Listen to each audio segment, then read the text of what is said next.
Hello. Good morning, good afternoon, and good evening. Welcome sa ating channel.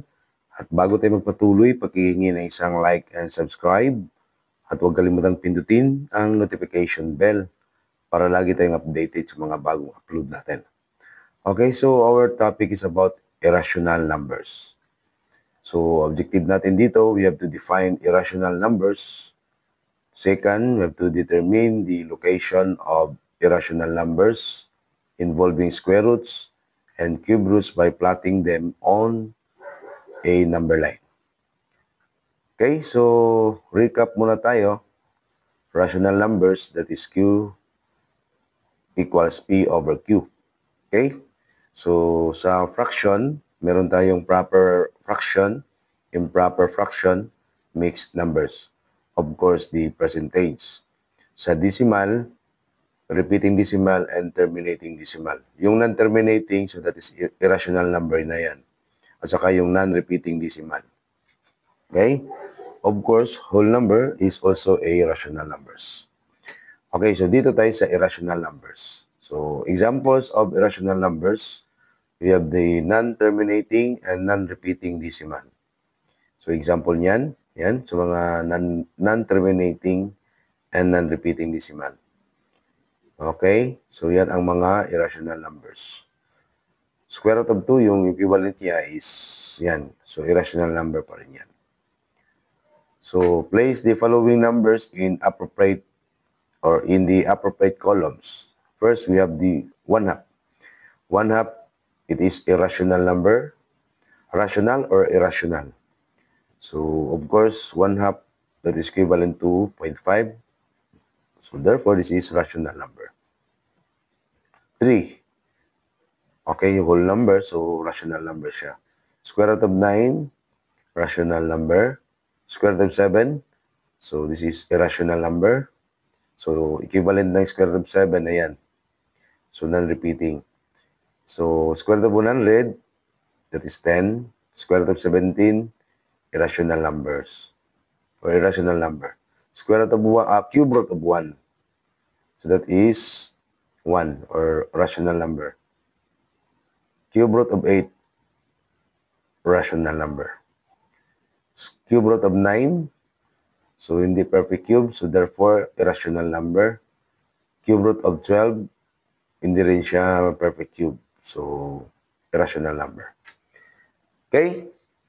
So irrational numbers are numbers that cannot be expressed as a fraction of two numbers. So where the numerator and denominator are both whole numbers and denominator is not equal to 0.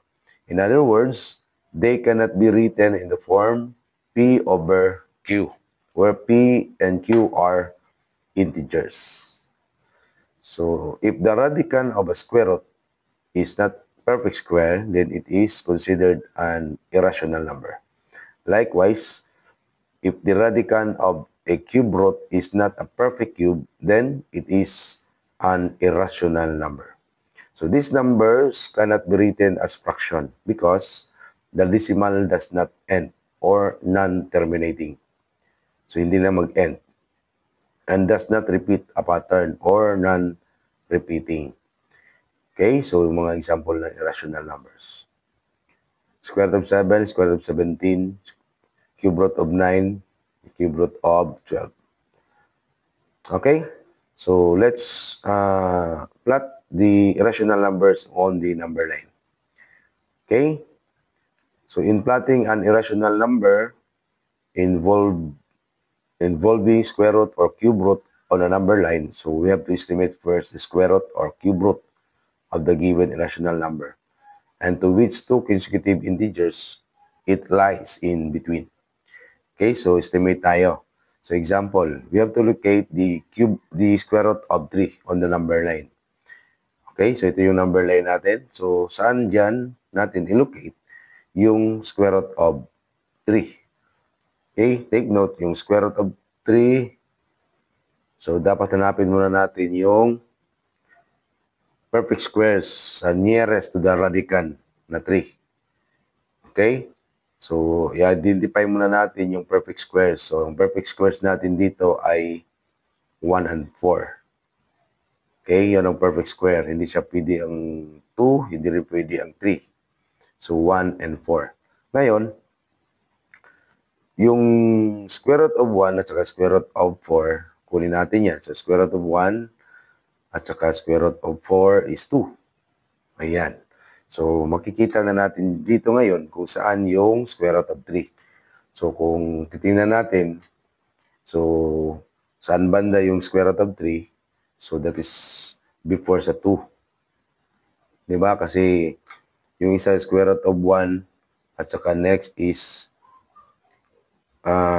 square root of 2, square root of 3, square root of 4. So, therefore, yung square root of 3 ay andyan banda. Okay? Next. So, ilocate natin yung irrational numbers on the number lines, si square root of 90. So, square root of 90, kung gagawin natin, kunin natin yung square root of 81 at saka square root of 100.